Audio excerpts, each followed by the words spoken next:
Hi, kindergartners. Welcome back for Chapter 6 of The Wizard of Oz.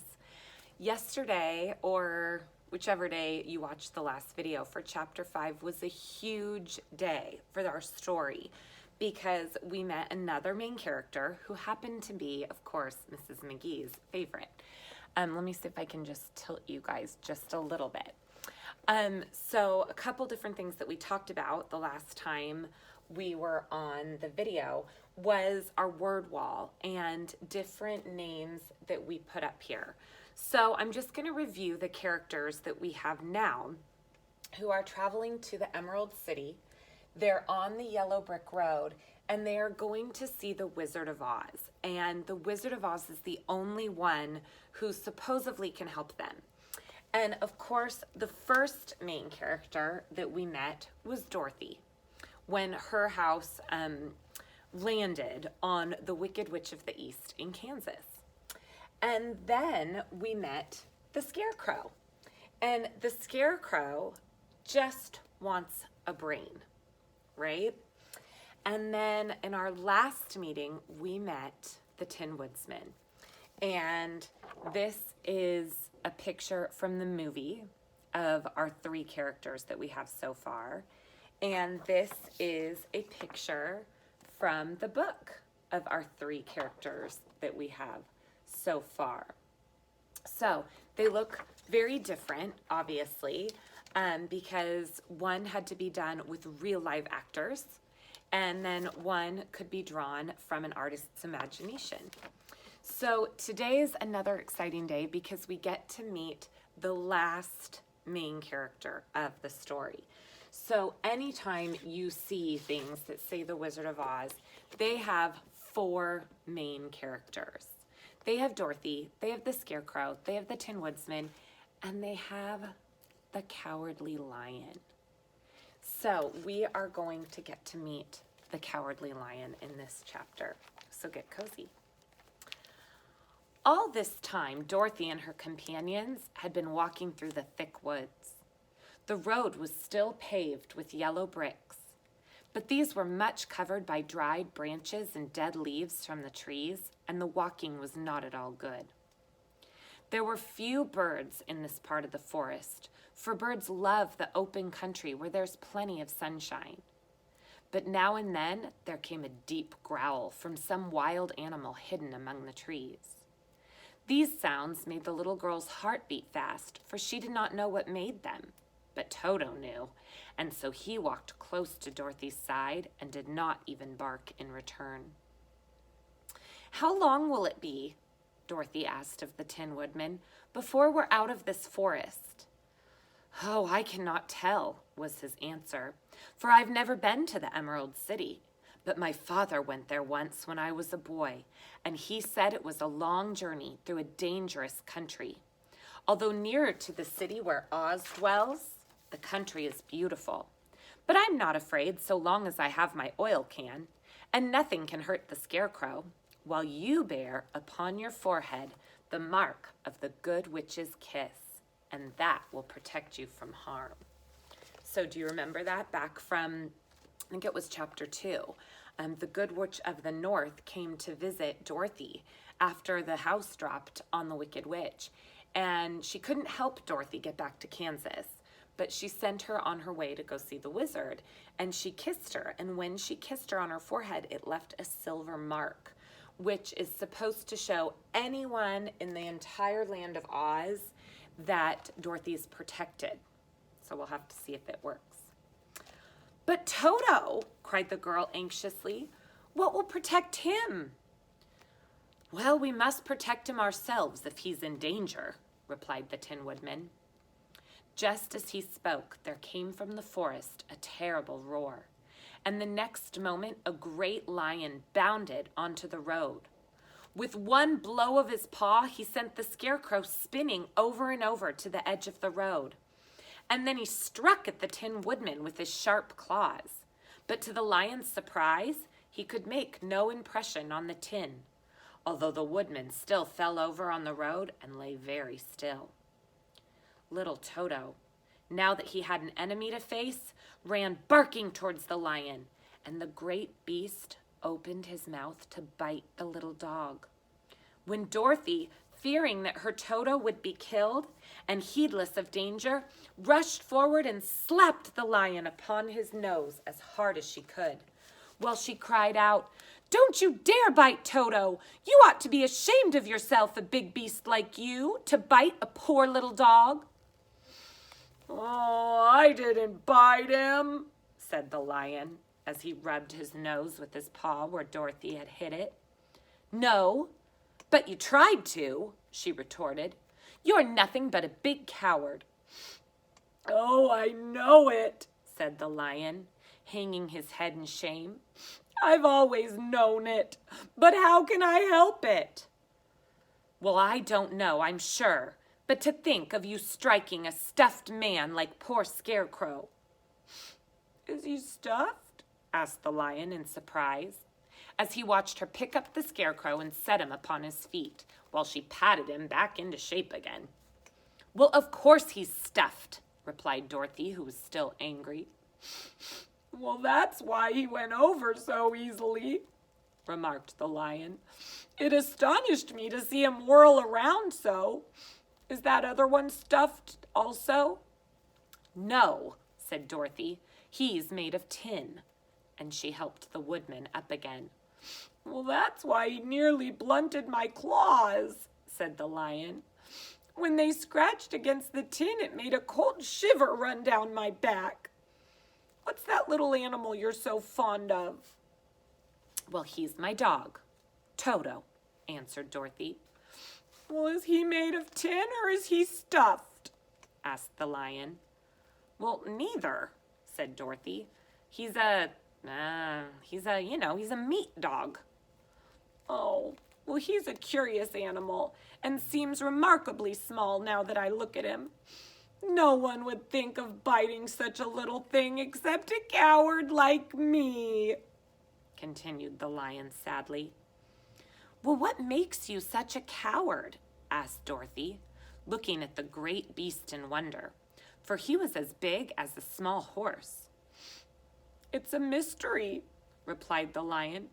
"I suppose I was born that way.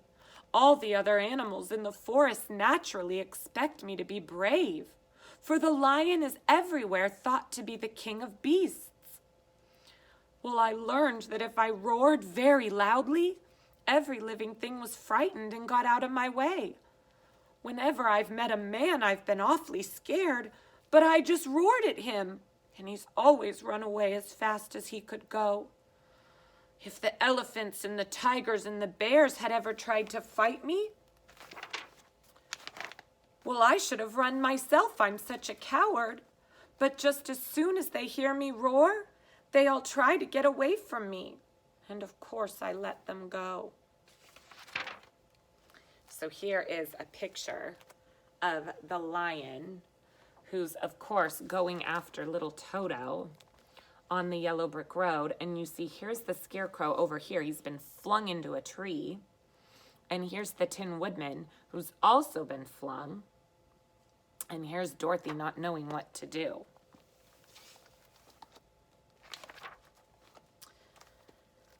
"Well, that just isn't right. The king of beasts shouldn't be a coward," said the Scarecrow. "I know," returned the lion, wiping a tear from his eye with the tip of his tail.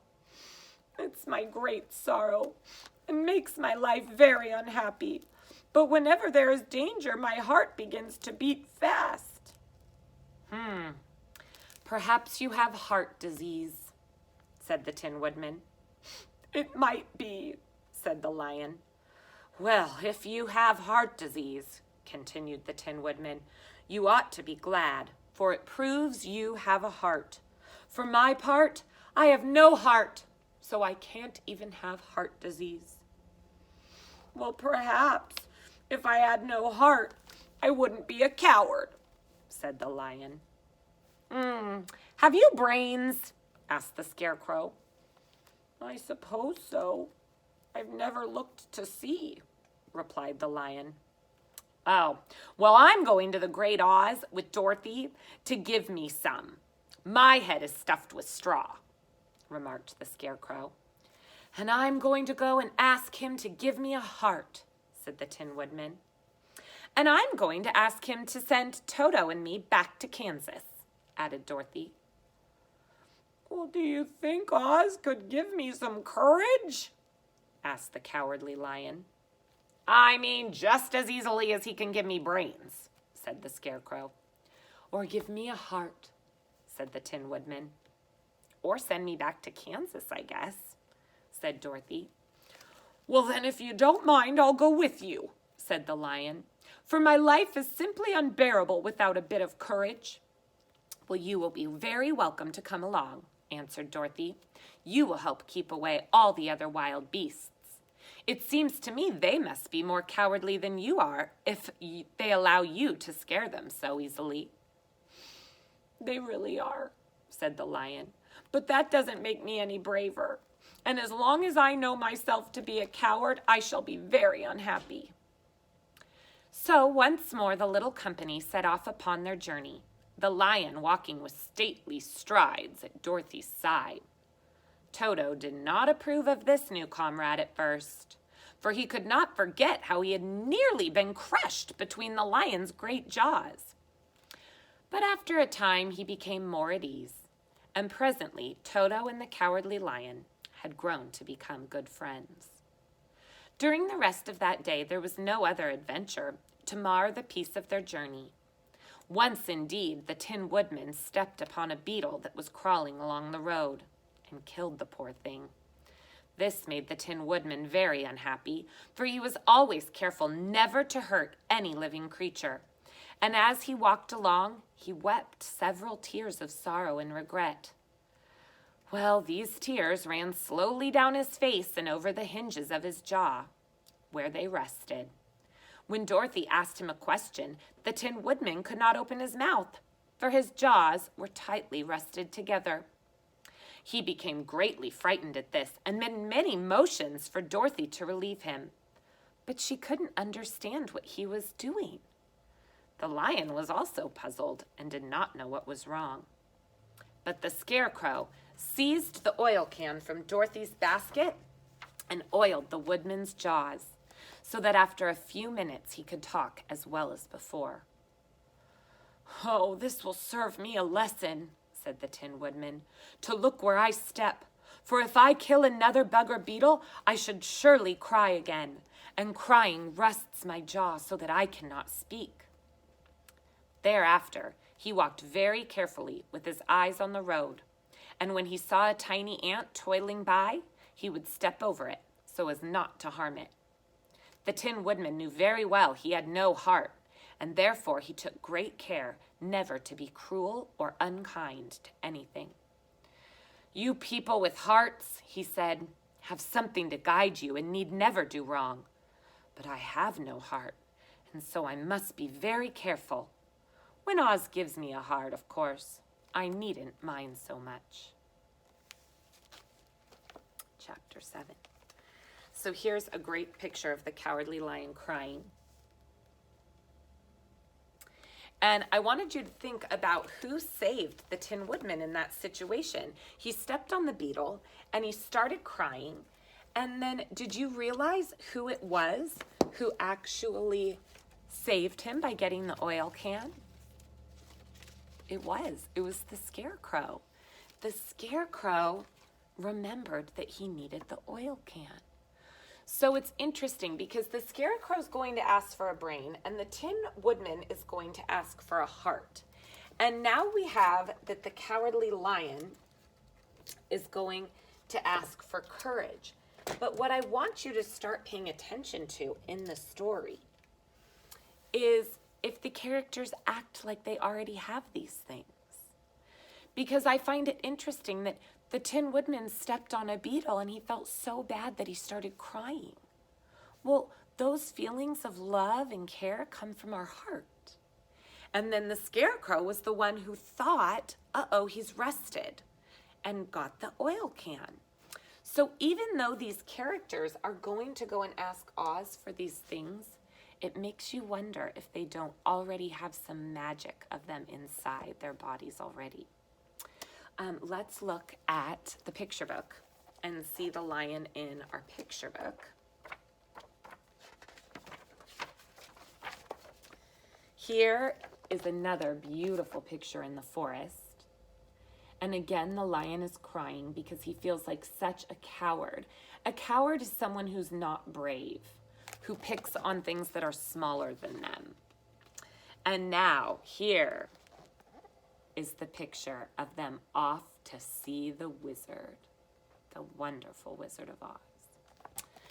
So those are the pictures from our picture book. And here is that picture again. And let's see, here's another, oh yes, this was the other picture from in that picture book in the forest. And then let's look at what the Cowardly Lion looks like in the movie. So this is the picture where you meet the Cowardly Lion in the movie. Now you'll notice one big difference is that in the book, of course, the lion walks on all four paws. Well, that's because, of course, the artist can draw the lion however he wishes. But in the movie, of course, the lion was actually played by an actor. And the actor obviously has a lion costume on. So because of that, the lion in the movie walks on 2 feet. And this is another famous quote from the movie. He says, "Put 'em up, put 'em up. Which one of you first?" So when you watch the movie, you'll see him do this. It's from the forest part. And here's another great picture of him. You can see in the movie, he has even a bow in his hair. I think that's later on in the movie, but dresses him up a little bit. So now we have all 4 of our main characters. So now this is where our journey truly begins. We're still at the beginning of our story. We know where the most important setting is. That's where the most important part of the story is going to take place. But we also know that we're going to be traveling all around this map before our 4 main characters actually get there. So we have a lot of chapters in between now that we've met them all. And so this is where our journey begins. So thank you for tuning in.